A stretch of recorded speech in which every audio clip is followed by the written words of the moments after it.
Bana Congo démocratique mbote na bino balandia magazine wa basango tozali kolobela bongo maimatali discours ya chef de l'état na mubange na réunion esalemaki na New York devant plusieurs présidents du monde. Alors lelo tozali na mwana mboka Amisi Makutano, vice-président de la Ligue des jeunes ya IDPS, et le moins de tourner au sol là.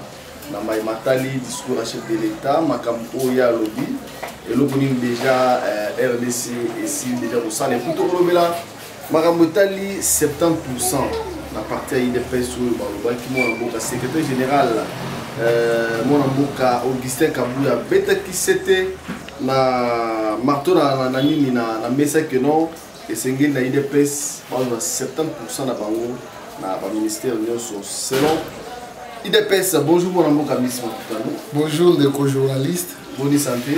Voilà, Olandi discours à chef de l'État, à l'obéli makambo ya santé, sécurité et puis maintien à MONUSCO etikala. Or, tout le monde qui est na front na chef de l'État et sikawapi badongolo misu basila ki bon pour massacrer même peuple congolais.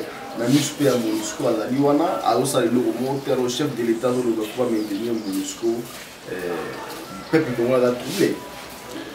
Merci beaucoup nos journalistes. Merci Nabaoba pour votre opportunité pour l'analyse. Ce qui est important, vous allez vous rappeler Nabao Nyonso, Balanga qui tata mokozi, le coup moiso mananzambe parce que il y a pesaka, il y a la qualité et que les lois en Afrique, et dans le Congo en particulier. Pour aller dans mon cas, tu n'as pas oyo pour que tu aies ma canisse pour que nous puissions et que nous puissions. Et là, quand nous sommes, tata mon consultant ou lobby a bétissété pour la liberté d'expression jusqu'à la preuve du contraire. Mon côté pour contredire tata mon consultant. Oh prisonnier politique. Oh oui naboye. Non, insolence dans la politique et au foot parce que l'état de droit. Ce qu'on offensé bateau, au Kangayo, azana 13 griefs. Il doit répondre à ces gens-là, on va qu'aider au fond de la justice. Ce n'est pas le problème d'être prisonnier politique. Donc, il y a un problème personnel et individuel. Tata mon conseiller qu'on martelé sur la maladie, il y a virus Ebola, où ils allaient déranger mon canadiso. Et que, quand on a un partenaire à ma casse, puis à lobby de la tribune pour dire nous devons éradiquer cette maladie, mais il y a la contribution des uns et des autres. Ah, on a 4 points.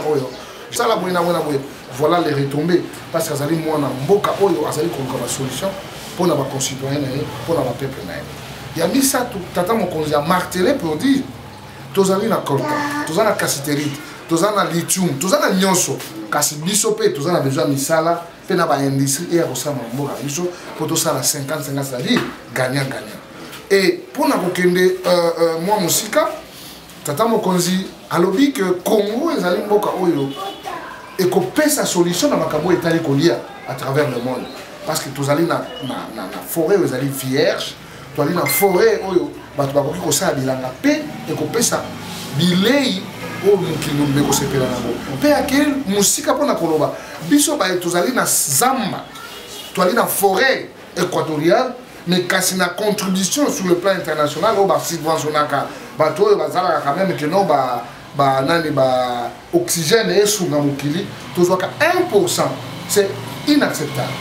Alors, pour aller plus loin, le chef de l'État à défendre le monde, à défendre l'Afrique et surtout particulièrement Zimbabwe, ou à Sengaki qui va lever des sanctions parce que les pays où on a décollé, les pays où on a décollé. C'est un bateau pléthorique, donc bateau belé, bateau sans ça, cassé dans le bateau, basali na mission très spécifique, il y a pour accompagner la brigade na mission où ils allaient dans le fond. C'est-à-dire, c'est le même exemple, tant que ça a qui en déroute les M23, c'était juste la MONUSCO, l'armée de la République. Et donc, c'est ce qui va recadrer Bango, et orienter Bango autrement pour que Bango au fond, là, on a une solution, pour l'ingo sécurité. Ils ont à côté parce que VHF de l'État, ils allaient rééduquer le groupe rebelle ou en Est, ici la pétozongue là, Voilà, pour la raison de la bolingo, bon, pour la carte yambo pour la biso, tout le la bombe marabotali 10% à 70% au parti na bino, bosengi pour les partis politiques nous se doivent côté la pouvoir. Et ça mon thème mabe. Il y a Moussala, on a posé aux ambongo rapide que et ça mon thème mabe cher ami. Parce que ce qu'on a dit, la nègre va partir au chouchou va salir. Tu vas dire la FCC va signer ces bateaux, lettre d'engagement, va signer ces bateaux démission. INC va payer si ma ministre la 20%. Mais IDPS va payer si ma ministre. INC paye 20%. 20% la ministre 80% mon razu. IDPS. Pour le moment là qui partent on les a montés à payer si ministre 30%. 70% est calé la partie. Mon thème a des années. Et puis, le ministre, tout comme va conduire parti. Le lingue va passer qui va une opportunité pour le ministre. La même chose, va passer une opportunité dans le ministre.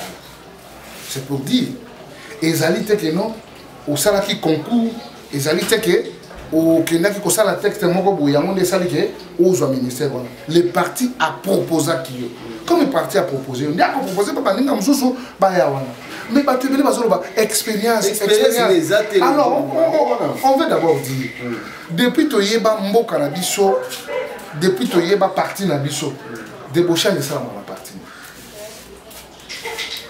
débauchage pour pas mon appelle que non débauchage ça mis dans les bons pas débauchage quand il peut faire Bazoa qui Sami Badiba, Bazoa qui Bruno Chiba, Bazoa qui Kapika, Bazoa qui Paul Capita, Bazoa qui. Bazoa Mavungu, non, débauchage, n'a pas débauchage. Et puis ceux qui ont interrogé l'institution, à 90% ce sont les enfants de l'UDPS. C'est pour dire, les enfants moquerie, c'est un jeu. Oh,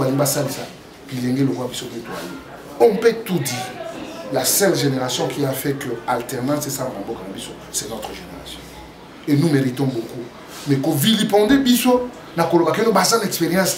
Quelle expérience on a qui pour que pour nous avons l'expérience. Nous avons la capacité. Et nous pensons qu'il y a une complicité entre nos dirigeants na bisomoko. Pour dire, même si nous sommes aussi des dirigeants de la jeunesse, mais nous avons nos dirigeants, entre autres Jean-Marc Kabound, entre autres Augustin Kabouya, Oyo, Bali Bakambila Biso et Likolo. Tant que pesi biso musala et c'est tout ça la finalement il y a un pourcentage de pour la poste mais l'Obama qui la fois passé sous bazoa qui ba makamu na bango batiaki bango na parler de la nation mais il l'autre ka ba makamu bango to mona te pourquoi il faut toujours avoir des accusations tu dis que pas la biso diabo ezali nango normal oui c'est to vivaka nango est-ce que vous pouvez s'imaginer que ba lobi que nga ouais, la question retourne à eux. Oh, Amisi, au CG à l'oba qui oppose à la qui devant discours, ou alors qui CG à l'obi, vous avez 70% de la partie. Ceux qui ont beaucoup de base na balabala. Alors, vous avez Amisi, vous avez bêta CG, donc, on était là. On a complice na ngai. CG a complice na Kabunda a complice na ngai. Oh. Parce que quand on est je ne peux jamais aller à l'encontre de la volonté de ma dirigeant parti. D'ailleurs, je suis là. Au contraire, j'ai accompagné l'action, j'ai accompagné les décisions. Et je vais faire nango. Parce que je suis actif pour dire les bateaux, pour promouvoir la jeunesse, les opportunités dans les opportunités dans mais c'est fort regrettable, cher ami. Tout le monde il y a des gens parce qu'apparemment ceux qui est allé là-bas oyo bakotingama bapesa banini na bango epa ya secrétaire général te franchement baza motema mabe ce sont nos vieux parce que on peut comprendre certains d'entre eux bazalaki kutu baresponsable ya parti mpo bayamba bato na babiro c'était problème au moins dans bureau ils vide mais pour yamba moto c'est tout à fait un problème pour eux on peut comprendre mais pour les autres c'est incompréhensible. Ils doivent donner des opportunités à la jeune, ils doivent donner de l'espace dans la jeunesse parce que jeunesse n'est yangonde qu'il les veille ou pas nous allons prendre ces partis en main nous allons diriger ces partis Peut-être que mon sous allez faire un remerciement. Mais Bisso, nous allons encore demeurer dans cette IDPS pour garder et sauvegarder le patrimoine au Tshisekedi de Bisso. Batomsou va comprendre. On est arrivé au pouvoir parce qu'on avait l'IDPS.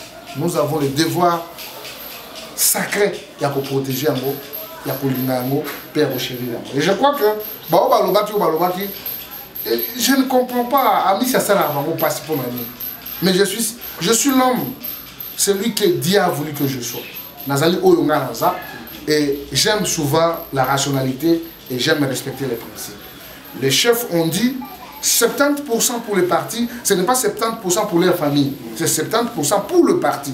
Et nous qui sommes membres des partis, et c'est là qui tombe à la 70% pour les uns et les autres, avoir l'opportunité, même si c'est que parce que la répartition elle est équitable et équilibrée. Moi, je suis ici, les jeunes qui ont gaz, les lots salaire. Tant que ça fait déjà 3 semaines alors alors que le ministère quand mais ça nous adresser à la jeunesse il y a IDPS et puis na batuyo so babunda pour combat au lelo beaucoup na et là on a voyé vous avez le droit de réclamer au les allez misala to ba opportunité mais to réclamer on a violence et ça na ba méthode de sécurité respecter. Nous tenons à vous réaffirmer ici que le travail, il y a une affectation, l'ambition a été déjà fait. Et à notre niveau, nous avons remis ça au niveau du secrétaire général, où il y a comment répartir la gêne, le Nengue Singeli. Ils doivent être calmes, sereins pour dire où il y a bango et vous allez à bango et vous allez à ton sous-souté. Bien sûr, moi, mais on veut que tout chiter dans les bons parce que c'est notre parti, c'est notre opportunité, c'est nous qui avions gagné les élections, donc ça ne sert à rien pour tout ça. Et aux autorités, que Bango va toujours les parents ou va le devoir de combattre la bande et à orienter. À ce stade, je peux dire d'abord ça parce que je ne prête pas les intentions aux gens, mais je sais que mon salon tout ça va affecter Baninga, mais va avoir une bonne chance, ça pour redorer l'image de l'IDPS. Parce qu'on a des points là-bas qui médiocrité na bango, Tony Tony la qualité na bango, la que l'IDPS est allé former bateau très discipliné et il respecte le droit du travail puisqu'ils sont marocains. Et que bango au finish va pouvoir rémunération de l'IDPS. Et je crois qu'à ce stade je ne peux que dire ça. Merci beaucoup. C'est moi qui vous remercie. Merci bana RDC Bolana qui on a mon mboka Amisi Mafutano vice-président de la Ligue des jeunes. Il y a parti au pouvoir, il est politique à la